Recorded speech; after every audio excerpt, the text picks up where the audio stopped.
Então, meus irmãos, estamos aqui para o nosso último encontro, né? O oitavo e último encontro, em que nós vamos tratar do capítulo 7 de Deuses Falsos, que é o livro que nós estamos estudando, semana por semana, e vamos também falar do epílogo, que é a última parte do livro, e a gente conclui, certo? Acho que foi uma jornada realmente muito boa, muito instrutiva para todos nós, né, a respeito de idolatria, de que é um assunto muito mais profundo, né, que merece muito mais atenção do que o que a gente muitas vezes costuma dar, né? Então, o nosso capítulo de hoje se chama O Fim dos Deuses Falsos, né? Como liquidar, acabar com eles.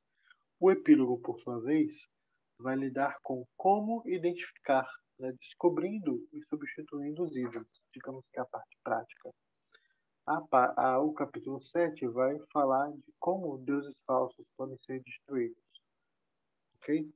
E o foco, o ponto, a ilustração, melhor dizendo, né, o texto que vai ser exposto, né, falando melhor, o texto que vai ser exposto da Bíblia vai ser a história de Jacó, né, lá em Gênesis 32. Jacó que nós vimos no início, né, quando nós falamos a respeito do amor como idolatria, né, o nosso pano de fundo, nosso texto bíblico que serviu de referência como exemplo de como que essa idolatria pode se manifestar de maneira forte na nossa vida foi na história de Jacó e de suas duas esposas, né? Particularmente com Lia.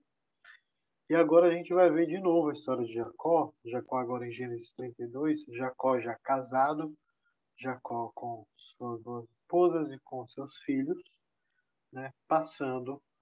Saindo da casa do seu sogro e indo em direção a Canaã. E é nesse pano de fundo que a gente vai descobrir como que os deuses falsos podem ser destruídos. A primeira coisa que o Jim Keller fala é que nada é mais comum, ele relembra, né? Um arremate, uma conclusão. E na conclusão a gente faz os arremates, né? Relembra alguns conceitos que foram colocados ao longo do livro. Um deles é esse, né?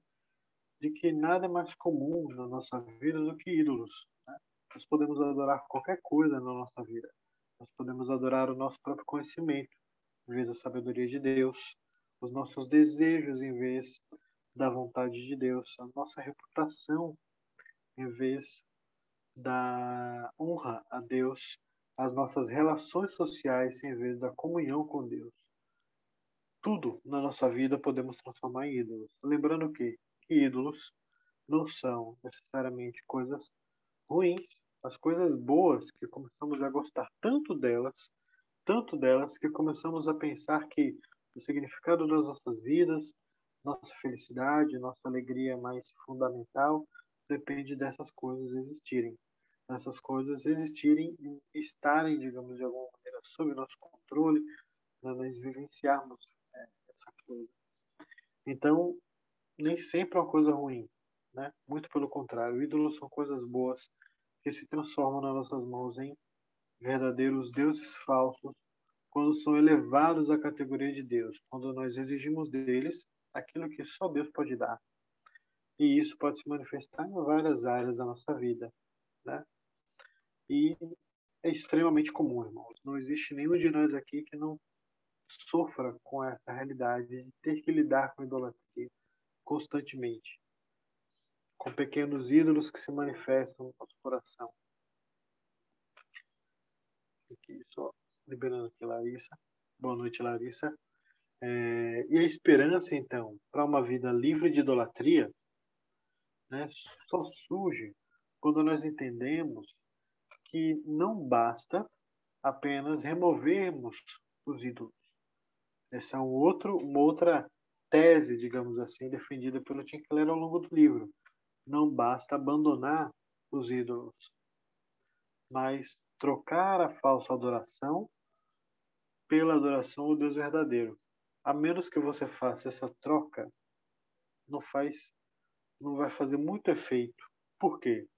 Porque substituiremos aquele ídolo por outro, certo? Não é uma Alguém pode pensar, que me veio aqui à mente uma coisa, alguém pode pensar, mas um ateu, né? Um ateu que em tese não adoraria nada. Por tudo que a gente tem visto nesse livro, a gente tem percebido que falamos pouco de falsas divindades ou de divindades culturais, de deuses de outras religiões. Nós não falamos sobre esse tipo de idolatria, né? Nós falamos sobre idolatrias num nível extremamente profundo que pouco importa qual religiosidade você professa ou se não professa religião, né? Ou seja, você pode ser um ateu e ainda ser um idólatra. Na verdade, é, é uma regra, na via de regra. Alguém que é ateu idolatra bastante coisas, né? Muitas coisas. Então, não há uma possibilidade, então, da caixa estar vazia, né? Se você quer se livrar de idolatria, tem que remover o ídolo e colocar no lugar a adoração ao Deus verdadeiro. Isso foi uma coisa muito forte, exatamente no processo de formação do povo de Deus, né? Perceba em Êxodo, né, como Deus vai tratando o povo. Eu não sei se a gente ouviu em EBD ou foi no sermão em algum dia aí de domingo, talvez tenha sido. Mas ouvimos o seguinte ensinamento, de que as 10 pragas do Egito, por exemplo, elas não apenas serviram para trazer juízo aos egípcios, para envergonhar as divindades egípcias, mas também para educar o próprio povo de Deus, o povo que estava saindo do Egito, para que fosse ali ferramentas didáticas para que os ídolos da, da cultura egípcia que estavam incrustados nos corações dos israelitas fossem começados a serem retirados. Ou vocês não acham que esses hebreus morando quase 500 anos, 400 anos, 430 anos em terra estrangeira, eles não assimilaram a cultura, não fizeram aquele famoso sincretismo, né?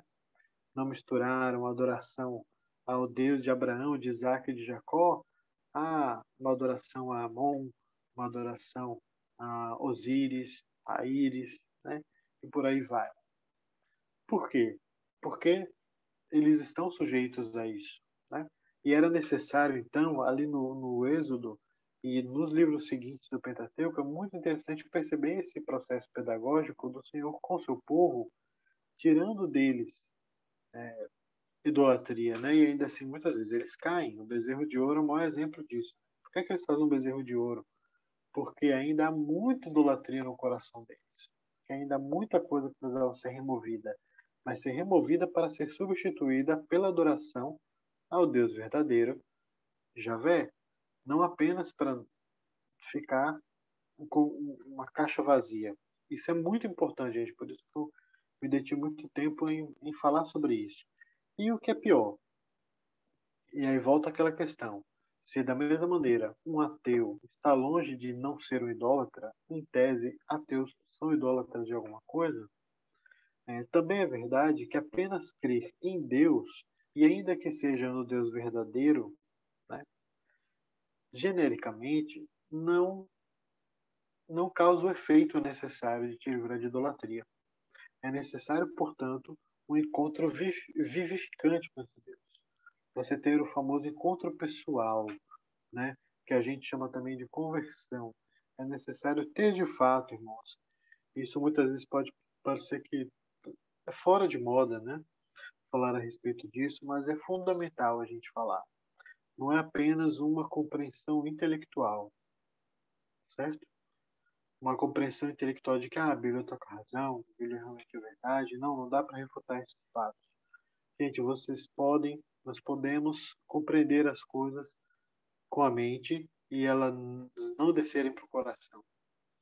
E aí a gente não ter feito nada, na verdade. É um conhecimento completamente estéril, ele não gerou vida, né? Não houve encontro com Deus. E aí caímos naquilo que nós vimos, acho que semana passada, no famoso deísmo moralista terapêutico, que é o quê? Que é a religião dos nossos tempos. O mundo que nós vivemos é um mundo extremamente espiritualizado. Não sei se vocês já perceberam que em vez da gente ter caminhado, né, por conta da modernidade, da tecnologia, se esperava que o mundo do século XXI seria um mundo menos religioso e mais ateu, né, mais secular, mais científico. Não tem acontecido isso. O que é que tem acontecido? Uma nova espécie de religião secular tem surgido no lugar, que admite o espírito, admite fenômenos, admite sobrenatural e admite crer em Deus. Mas crer em Deus em que sentido? No sentido deísta, moralista, terapêutico. Eu creio em Deus, creio que Deus criou o mundo, né? Deu a corda e foi embora. Moralista porque, em tese, eu tenho que ser uma pessoa legal, é isso que importa. Né? Eu sou uma pessoa que não fica fazendo mal aos outros. E terapêutico porque é para eu me sentir bem. E isso não é encontro com Deus. A gente vai ver o que é o encontro com Deus aqui na história de Jacó. E aí, voltando para ela, né? Gênesis 32 é o centro aqui do nosso enredo. E é o ponto central da vida de Jacó. Isso que acontece aqui, o que é narrado aqui por Moisés nesse capítulo. Jacó, como eu já falei, ele está partindo das terras de seu sogro, Labão, né, com suas esposas, seus filhos. Ele tem lá uma briga, né, com seus cunhados, com seu sogro, que o acusa de roubar, por conta daquela história das ovelhas que nascem malhadas, enfim. E Jacó então vai embora e decide voltar para sua terra, né? Sabendo de tudo aquilo que ele pode encontrar, porque ele está voltando, né, para o lugar onde ele saiu corrido para não ser morto, né? Então não é uma volta fácil. No meio dessa história, é interessante notar que Moisés, né, o autor do Gênesis, ele coloca uma história, né, uma pequena novela, um pequeno enredo dentro dessa história maior de Jacó, que é o furto dos ídolos por parte de Raquel, os ídolos da casa do seu pai. Nesse período, irmãos, o que era um tipo de divindade mais comum, né?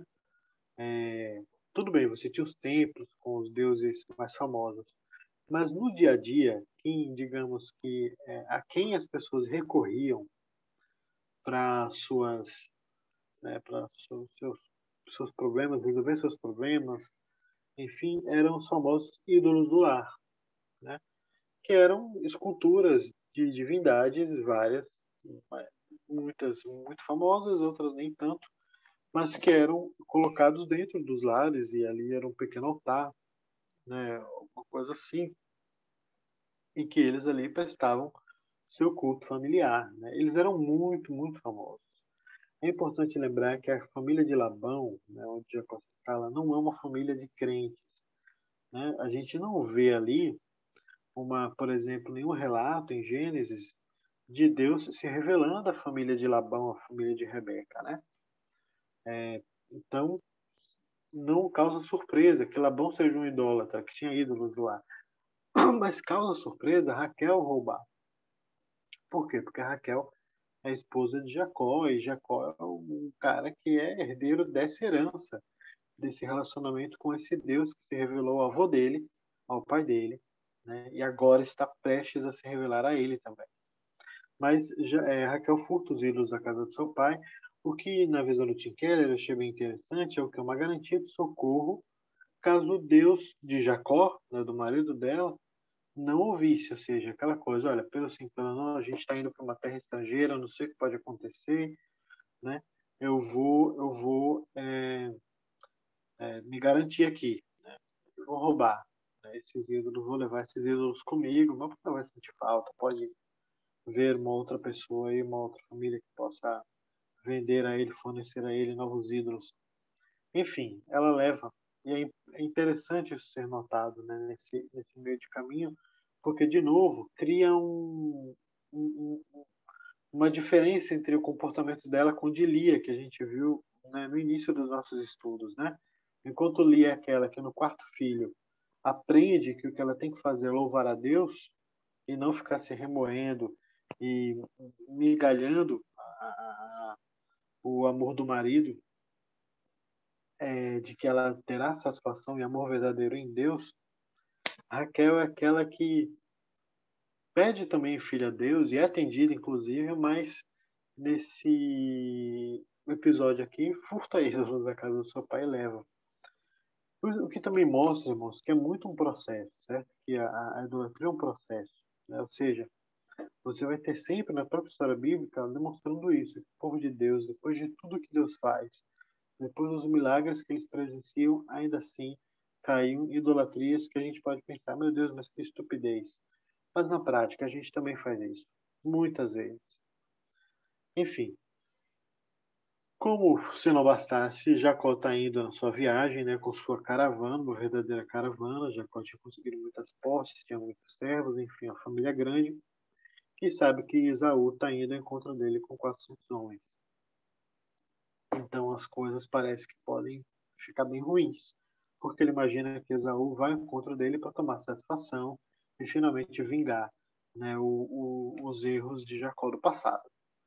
E é nesse momento em que ele, né, divide a sua caravana, uma metade vai na frente, outra fica com ele, e ele passa uma noite só, né, no relento, sozinho, pensando, né, de repente se preparando para esse encontro com Esaú, para ver o que é que vai acontecer.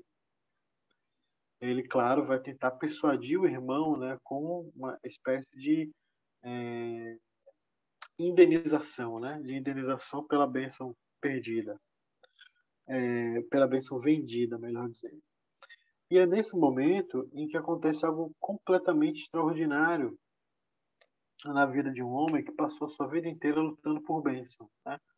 Esse é um aspecto muito interessante que o Tim Keller coloca aqui sobre a vida de Jacó. Jacó é um homem que luta por bênção, briga para ser abençoado desde o ventre de sua mãe, onde ele e seu irmão já brigavam. Então ele briga com seu irmão pela bênção, a bênção da primogenitura, né? Desde sempre, né? Ele procurou, portanto, em lugares errados como ser abençoado. Ele procurou na extorsão ao seu irmão, né?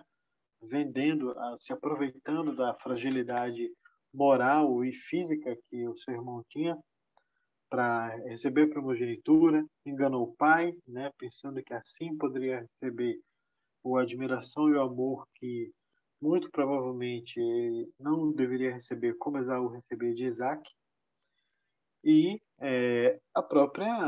o próprio relacionamento com Raquel, né, que ele trata como um verdadeiro troféu, né, para a vida dele, a conquistar Raquel. E isso é muito claro, por quê? Porque esse amor exacerbado por Raquel, ele vai ser transferido para os filhos, né, de Raquel, principalmente para José, né? Então, Jacó é um homem que sempre lutou para ser abençoado, mas sempre procurou bênção nos lugares errados, né? Mas naquela noite estava prestes a acontecer algo que iria mudar a vida de Jacó completamente, e seria uma luta, né? Então aparece um homem misterioso, um ser estranho de força sobre-humana, aparece, né, e perturba Jacó, e eles começam a lutar, né? A lutar mesmo, fisicamente. Então é uma manifestação física, tá, gente? É um homem que fisicamente ali se aparece estranho, por enquanto não diz nada, e Jacó fica perguntando, né? Me diz seu nome, mas é uma, uma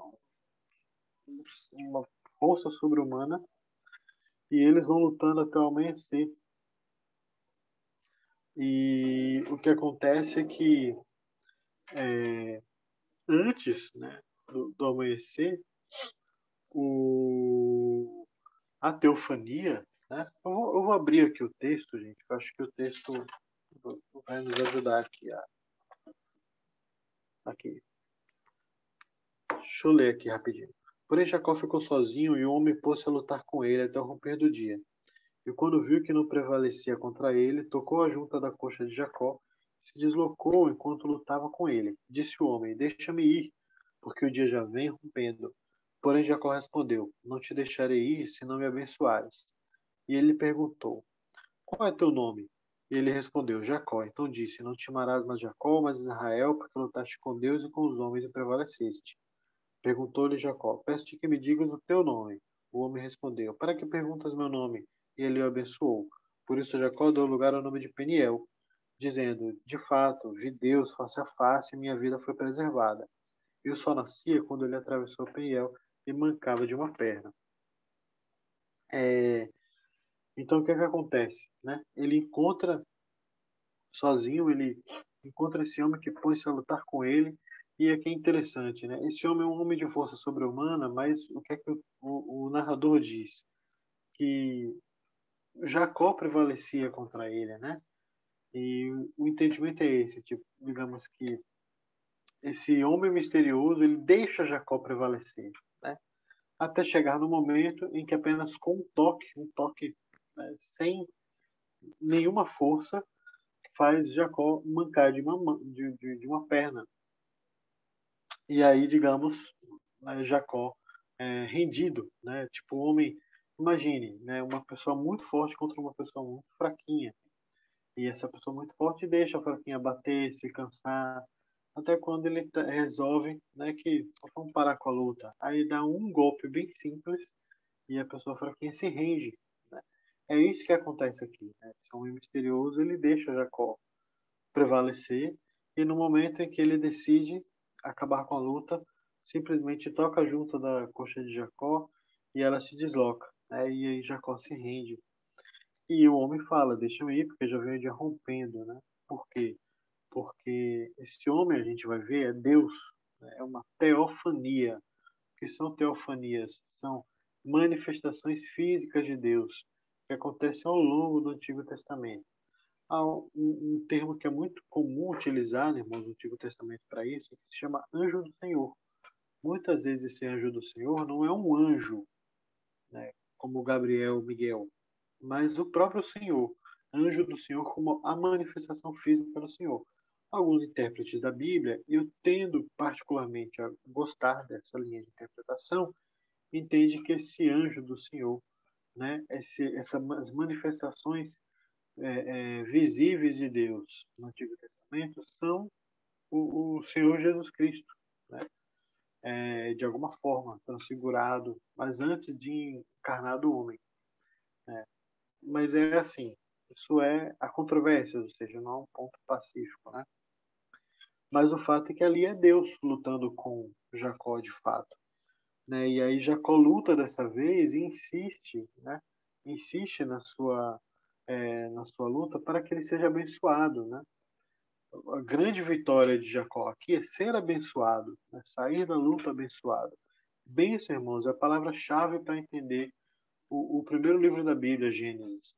O termo mais importante do Gênesis é bênção, né? Você vai ver bênção na criação, você vai ver bênção na aliança com Noé, você vai ver bênção na aliança com Abraão e os patriarcas em seguida. Bênção é muito importante. E é isso que acontece aqui. Jacó, então, ele pede para ser abençoado, né? Essa é a grande redenção da vida dele. Ele descobriu onde realmente ele pode achar bênção verdadeira. Porque Deus, o próprio Deus, o Deus que ele só ouviu falar a respeito das histórias de seu avô e que seu pai relatava, agora estava se manifestando diante dele, né? E estava ali lutando com ele, face a face, né?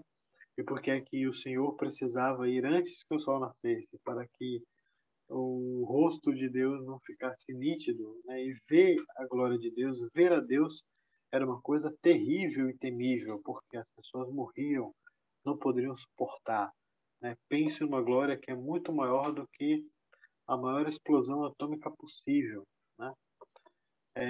Não tem comparação, não tem comparação. Então, ele, diante dessa possibilidade de horror, que é curioso, Jacó insiste, né? Jacó insiste, não, mas eu só saio quando me abençoar.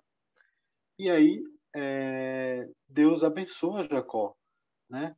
Pergunta a ele, né, qual é o seu nome? E o que ele faz com muita recorrência ao longo da narrativa bíblica, e ele nos promete, inclusive no fim, né, na consumação de todos os tempos, ele dá um novo nome. Ele rebatiza como que o Jacó, a partir dali, fosse o quê? Uma nova criatura, uma nova pessoa, né? uma conversão, porque ali morreu Jacó e nasceu Israel.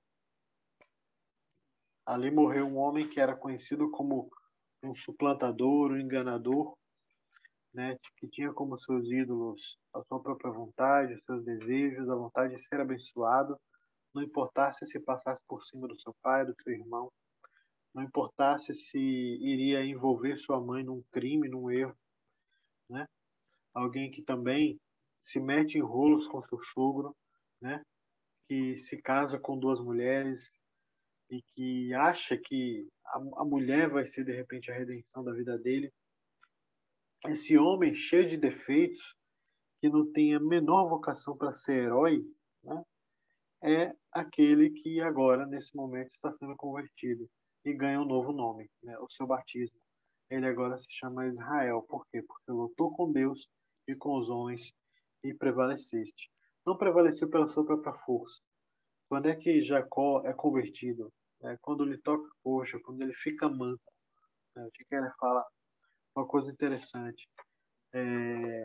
Precisou ele ficar manco, ou seja, precisou ele sofrer, né, alguma coisa, uma perda, né, ter que ser humilhado nesse sentido diante de Deus para que ele agora de fato se rendesse e assim, né, descobrisse a verdadeira fonte de bênção que ele tanto procurava. É claro que ele era um homem que ele era fruto de profecia, de promessas, né? Deus de antemão já tinha preparado Jacó para ser quem ele seria, né? Pai da nação israelita. Mas é muito interessante a gente ver como que se processa a conversão de um eleito, né? Ou seja, um homem que foi eleito ali desde antes da fundação do mundo, como todos são, né? E aqui a gente está vendo e como foi que ele se converteu, como foi que ele saiu? Ele saiu do caminho que era a rota de colisão para a desgraça, para ser achado por Deus nessa noite, nessa madrugada, lutando com Deus, né? E lutando com Deus, ele é abençoado, né? O Senhor o abençoa ali, né? E o Senhor não diz o seu nome, mas abençoa, e só o fato dele abençoar, a força sobre-humana, Jacó sabe com quem ele está lidando. É por isso que ele dá o nome de Peniel. Esse El aí no final é, é Deus, né? A palavra Deus. Então, por quê? Porque ele viu Deus face a face, mas não morreu, né? Por quê? Porque ele foi abençoado, sua vida foi preservada. E aí que é interessante, ele foi vencido, ele venceu por meio da sua fraqueza, né? Por meio de estar mancando. E quando ele é abençoado, o Tim Keller ele faz um exercício, uma inferência, um exercício de imaginar apenas. O que é que Deus pode ter dito a Jacó? Ele pensa que Deus pode ter dito coisas como aquilo que ele disse para o Senhor, o filho, né, o descendente de Jacó, o descendente com D maiúsculo, quando ele é batizado e o Senhor se manifesta ali diante de João, diante dos outros, dizendo: Tu és meu filho amado, né? Em ti eu tenho prazer. É como que o Senhor falasse alguma coisa parecida, né, para Jacó, né? Abençoasse Jacó, né? A grande bênção, que realmente essa é a bênção da promessa, né, que Jacó receberia. Ou seja, é por isso que a Escritura nos diz que Deus amou a Jacó e aborreceu a Esaú, né? Esse momento deixa isso muito claro, porque nesse momento Deus se revela a Jacó. E agora todos aqueles ídolos que Jacó havia construído na sua vida e nos quais ele procurava satisfação, para você ver, um homem com o tamanho, peso de importância dentro da história da redenção, como é Jacó, não estava livre, irmãos, de idolatria. Quanto mais nós, né? Então, mas como é que ele se livra da idolatria? Tendo um encontro vivificante com Deus, né? Um encontro no qual ele luta com Deus, né? E ele prevalece, porque ele, diante de Deus, ele se rende em toda a sua fraqueza, ele manqueja, né? E agora sim, a gente pode dizer que ele é um novo homem, uma nova criatura, né? Palavras que a gente sempre liga ao quê? A evangelho, né? Jacó é um bom exemplo de uma pessoa alcançada pelo Evangelho. Então, logo depois, ele sai, né? De manhã, Deus vai embora, né? Sua manifestação física, e Jacó encontra seu irmão, perdão, ele encontra seu irmão, e o encontro é muito pacífico, né? Um encontro muito amistoso, muito emocionado. Gênesis tem esses dois episódios muito interessantes a respeito de reconciliação, né, de irmãos, né? Jacó e Esaú, e depois José e seus irmãos lá no Egito.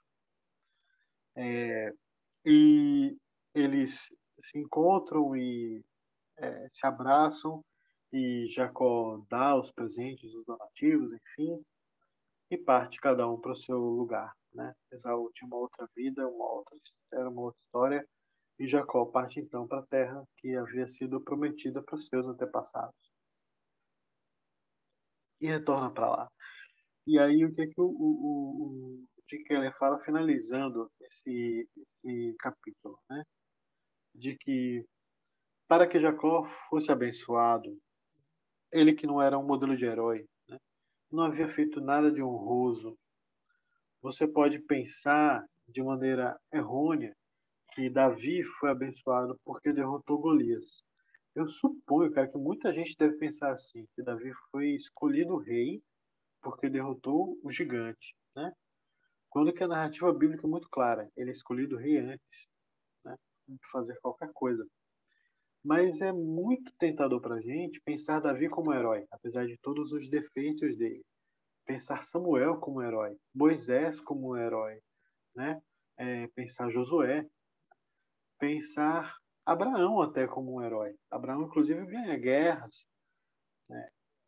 Muito tentador. Jacó é muito nítido, irmãos, que é alguém que não fez nada. Né? Ele é um vilão da história. Ele é um vilão da vida do seu irmão, do seu pai e da sua mãe, né, também. Ele é o anti-herói da vida da mãe. Né? A mãe o amava muito, mas é o homem que pôs ali o que fez, pôs um gosto amargo enorme na família, né? Fragmentou a família.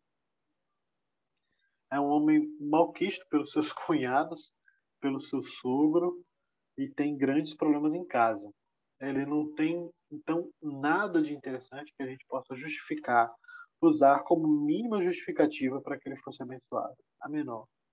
Então, a única possibilidade da gente encontrar justificativa, o porquê então esse homem foi abençoado, é apenas na fraqueza de um outro homem aqui em cima, que era o próprio Deus, que permitiu, né, permitiu que Jacó prevalecesse ao longo da luta. E mais importante, né, garantiu essa justificação de Jacó na cruz. Esse link mesmo, gente, é isso mesmo. A cruz aconteceu muitos milênios de anos depois, né? Bota aí uns 3.000 mais 4.000, não sei, milênios antes de Cristo, entre Jacó e Cristo, né? Mas é a cruz no Calvário que possibilita Jacó ser justificado diante de Deus. É porque Deus se fez fraco em nosso lugar, né? Porque Cristo se tornou maldição em nosso lugar. Então, por cada mentira, por cada ato que Jacó cometeu, por cada enganação, por cada luxúria, né, por cada vontade própria, Cristo morreu por cada uma delas na cruz, por cada uma delas. E esse é o segredo para a gente abandonar deuses falsos. Se nós trocarmos, lançarmos fora os ídolos para recebermos essa bênção em Cristo. Né? Ele diz assim no livro, né? Se você crer no Evangelho, o Espírito de Deus tornará o amor e a bênção divinas em uma realidade na sua vida. Né? Essa é a única possibilidade, irmãos, da gente trocar, se livrar dos ídolos. Se livrar dos ídolos e se agarrar ao Evangelho. Né? Fazer de Cristo, de fato, né? Ter em Cristo o maior tesouro da nossa vida.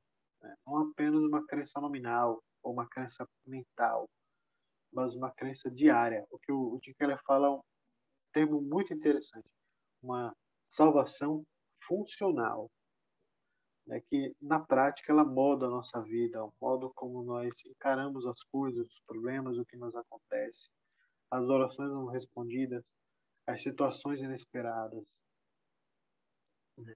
Porque nessas situações que vão se manifestar os nossos verdadeiros amores, né, as nossas verdadeiras adorações. Então não há, irmãos, atalhos, não há atalhos, né? E nós, mesmo sendo evangélicos, né, e não termos ícones, podemos sim estar cheios de ídolos em gavetas assim muito bem escondidas dentro do nosso coração. Precisamos nos livrar delas. E a única forma de nos livrar delas é substituí-las pelo amor verdadeiro, né, a Jesus Cristo, né? E às vezes sim, vai ser necessário que no meio desse caminho, né, no meio do caminho que nós vamos aí batendo cabeça, procurando bênção no lugar errado, é bem possível assim que no meio do caminho a gente precise ficar aleijado para descobrir a verdadeira fonte de bênção, né? Que é o que aconteceu com Jacó. E se isso acontece, meus irmãos, glória a Deus, não há por que nós lamentarmos, né? Porque o próprio Senhor diz que é muito melhor entrar no céu com um só olho, né, do que padecer com os dois olhos no inferno, né? Por conta disso, né, de que é muito melhor a gente passar por dores que nos levem para perto de Deus do que viver uma vida toda regalada e enganada, pensando muitas vezes que estamos perto de Deus e não estamos, né? Essa é uma realidade que nós temos que encarar. E aí o capítulo 7 termina e vem o epílogo, falar só rapidinho para a gente concluir. Eu acho que eu já me estendi bastante. O epílogo é a parte prática, gente, de como descobrir, né, e substituir os ídolos do nosso coração. E aí ele dá aqui alguns apontamentos. A primeira coisa é a seguinte, né, procure discernir os ídolos da cultura à sua volta. Isso é um exercício muito interessante mesmo, a gente muitas vezes não faz, né? Procure entender quais são os ídolos da sua cultura, né? Nossa, isso dá pano para manga, gente, da gente passar, ter um outro estudo só pensando, né, só tentando refletir a respeito desses ídolos da cultura, de como eles nos influenciam. E o que é que ele quer dizer com ídolos da cultura? Ele pergunta assim, olha, por exemplo, existe diferença do padrão de consumo de uma família cristã evangélica com o de uma família média brasileira do mesmo da mesma classe social, por exemplo, né? É uma pergunta. E aí a gente pode, muito provavelmente, a gente pode dizer que não, que é bem possível que o modo de consumir, de gastar o seu dinheiro, por exemplo, sejam muito parecidos. Você não consiga diferenciar do tipo, não, aqui, isso aqui é um orçamento de crente, esse aqui é um orçamento de ímpio. Deveria ter essa diferença, mas muitas vezes não tem. Certo? É isso que ele quer dizer com ídolos de cultura, né? De que de fato, e muitas vezes a gente esquece disso, de que nós somos peregrinos, somos exilados nesse mundo. Nós não somos do mundo. Eu sei que cai um pouco em desuso usar palavras como mundano, como fulano é do mundo, isso é do mundo. Eu sei que muitas vezes esses termos foram usados de maneira errônea, mas eles em si não podem ser jogados fora.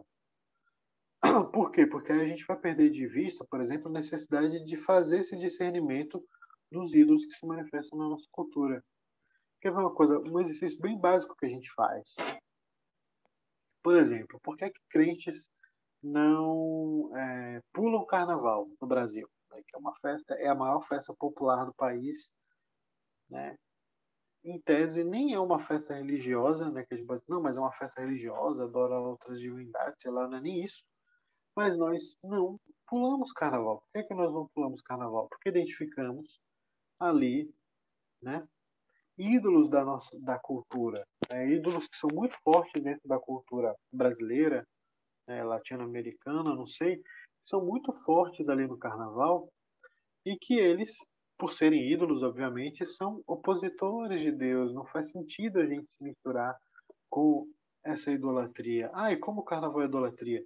Pô, carnaval é idolatria é muitas coisas. Idolatria ao prazer, idolatria ao sexo, idolatria ao hedonismo, né? Fazer sua própria vontade, já que o carnaval tem essa noção de ser o momento em que se pode fazer o que quiser, ser o que quiser, ou seja, é a ditadura da vontade, né? É o telema, essas coisas. O carnaval simboliza isso, né? Não combina com o evangelho, é completamente água e óleo. Esse tipo de julgamento a gente tem que sair, por exemplo, do nível de festas e ir para níveis mais profundos. E o dia a dia, né? Sabe, é nisso, gente, que a gente tem que fazer esse tipo de discernimento cultural, né? Ele fala bastante a respeito disso, de como discernir a cultura. E é muito legal porque é o seguinte, porque isso a gente vê com base na própria escritura. O que eu falei, por exemplo, a respeito do Êxodo, né? E do processo dos hebreus saírem do Egito e irem para a Terra Prometida, é um processo no qual Deus pedagogicamente vai tratando os ídolos da cultura egípcia que ainda estavam no coração deles e os preparando para os ídolos da cultura cananeia que eles iriam descobrir e que inclusive muitos ali, né, já eram ali de origem, já que eles tinham descido de lá. Então, é esse processo, né, muito claro de lidar com fazer com que os israelitas, os hebreus, não se misturem, né? Não se misturem como, em que sentido? Não se misturem espiritualmente, né? Afastem-se dos ídolos, né? Rejeite a cultura que os ídolos produzem. A cultura que os ídolos, por exemplo, de Canaã produziam era uma cultura muito violenta, muito violenta. Então Israel não precisava apenas adorar do jeito certo. Ele não podia reproduzir o padrão de comportamento dos cananeus, certo? Ser violento, né? Fazer sacrifícios humanos, né? Serem gananciosos. Não pode. Por quê? Porque aí você não está fazendo nada, cara. Você pode dizer que não está adorando aos ídolos daquela terra, mas vive como eles. Né? Que diferença faz? Isso para nós também é importante, né? O apóstolo Paulo fazia isso nas suas pregações. E qual é o exemplo mais claro a respeito disso? É o episódio dele em Éfeso, né? O impacto da pregação de Paulo é tão grande que altera os padrões de consumo e comportamento da cidade. Por quê? Porque o número de convertidos foi muito alto e esses convertidos começaram a abandonar a idolatria a Ártemis, a Diana, que era o templo de Diana em Éfeso, gente, era a maior das 7 maravilhas do mundo antigo. Era a maior, era a mais assim amada, era mais as pessoas mais admiravam. Era esse templo, porque esse templo era absurdamente grande e bonito. E simplesmente a proclamação do Evangelho faz muitas, não poucas, mas muitas pessoas em Éfeso abandonarem essa idolatria. E o que acontece? O consumo vinculado ao turismo religioso ali, das romarias a Ártemis, cai drasticamente. Por quê? Porque agora os artífices que faziam pequenos souvenirs da deusa não tem para quem vender. Esse tipo de impacto, né, a sua fé tem na sua vida, né, na vida da sua família. Eu não estou falando de, meu Deus, então a gente tem que procurar mudar o padrão de consumo de hábitos de Aracaju, né? Não é assim. Né? Isso acontece, digamos que sem querer, né? No sentido de que não foi programado. Né? Paulo não foi para Éfeso dizendo eu vou vir para cá e vou mudar o padrão de consumo desse lugar. Porque o padrão de consumo, o modo como as pessoas viviam, era consequência da idolatria. Então, o que, é que a proclamação do Evangelho faz? Ela trata a idolatria. E aí todo o resto, né, muda. Por quê? Porque você mudou o principal ali. Você mudou o cerne, né, que é trocar os ídolos falsos e colocar a adoração ao Deus verdadeiro. É isso que o apóstolo fez, né? É isso que nós deveríamos fazer também, começando por nós na nossa vida. E aí ele sugere a identificação dos ídolos. Como você lida com os seus ídolos, né? E com o que fazer com eles. E aí ele faz uns apontamentos interessantes. O primeiro é o seguinte: observe, né, quais são os seus principais devaneios e conversamos sobre isso no início dos estudos. quando você está sozinho. Quais são os pensamentos? Gente, todo mundo aqui sonha acordado, né? Com o que você sonha acordado? Né? Quais são os desejos que você elabora, mentaliza? Você sonha com o quê? Né? Aí ele coloca uma série de coisas, né? Com os, a ascensão profissional, com bens materiais, com algo que você está, né, querendo. Eu lembro que a gente, quando conversou sobre isso, né, falei que muitas vezes, quantas vezes eu não já sonhei, meu Deus, como seria legal ganhar um prêmio na loteria, né? Sabe, tipo, isso denuncia muito do nosso coração, né? A gente sonhar com realização de desejos, de sonhos, né, com muita recorrência. Pessoas que sonham com relacionando-se com determinadas pessoas, com outras pessoas, né? Quais são os devaneios da sua vida, né? Eles dizem muito a respeito de quem você adora, de quem você idolatra, né? Perceba a frequência deles, né? Isso é muito interessante. Tem uma citação aqui muito legal que ele diz assim: sua religião é aquilo que você faz com sua solidão. É uma citação do William Temple. É muito interessante isso. Sua religião é o que você faz com sua solidão. Porque ser cristão corporativamente é mais fácil do que ser um cristão solitário, né? Por isso que a devoção pessoal na nossa vida vai dizer muito sobre que tipo de relacionamento a gente faz com Deus ou não, né? Se oramos sem cessar, é, ou não oramos, isso diz muito a respeito do tipo de relacionamento que temos com Deus, né? Então pensa nisso, né?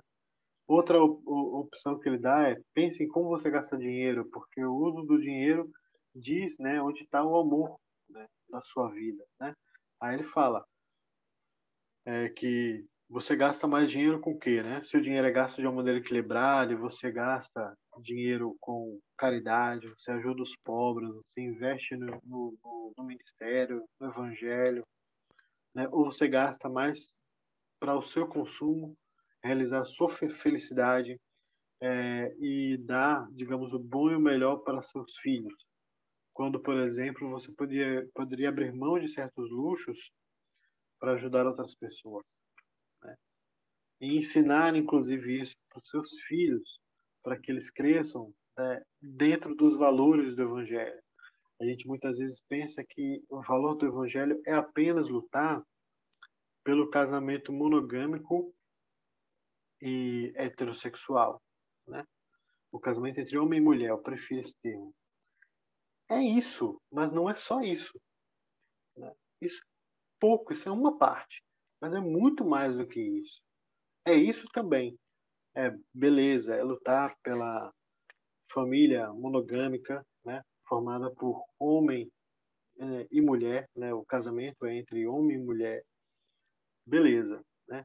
E que os pais têm autoridade sobre os filhos, mas é isso mesmo. Mas se autoridade sobre os filhos para inclusive envolvê-los numa cultura do evangelho e não numa cultura mundana. E a gente se agarra a um ou dois valores, né? E pensa que eles são tudo a respeito da fé cristã e não são. Eles são uma parte. Então pensa nisso, né? Uma terceira opção é isso, salvação funcional, né? Que a gente já conversou, né? Quando as coisas dão errado na sua vida, o que é que você faz, né? Você ora a Deus, né? O que é que você faz? Né? Qual é seu comportamento? Como você lida com suas emoções também, né? Você explode por qualquer coisa, tem medo, sente desespero, né? Como é o seu comportamento com os seus erros, né? Você é muito crítico consigo mesmo? Faça essas perguntas. Eu pensei em bolar, inclusive, mesmo um questionário que ele deu. Tem um monte de pergunta aqui, é só botar no formato de questionário e mandar para vocês. Eu vou tentar fazer isso até semana que vem e mandar. Ele diz, o que é que a gente pode fazer então? Substituir ídolos. Como a gente já disse, eu não vou nem me deter muito aqui, irmãos. Apenas ler aqui um trechinho aqui de Colossenses que ele destaca. Façam morrer tudo que pertence à natureza terrena de vocês. Pronto, é isso que a gente tem que fazer. substituir, fazer morrer tudo que é pertencente à natureza terrena. E troque isso por Cristo, porque já somos ressuscitados com Cristo, né? Depois ele dá um exemplo aqui, assistindo ao Evangelho como um vídeo, uma parte em que ele dá um exemplo aqui de um homem que foi muito desapontado na sua carreira profissional e teve muitos problemas para poder se reerguer. E por que isso acontecia? Porque a graça preciosa de Deus, saber-se amado por Deus, não era bom o suficiente. Não era uma verdade entusiasmadora, vamos dizer assim, o suficiente para cativar o coração dele e torná-lo satisfeito. Quantas vezes não é na nossa vida quando a gente passa por frustrações, né? E nessa hora o remédio para nossa frustração devia ser esse. Ei, você é amado por Deus ainda, né?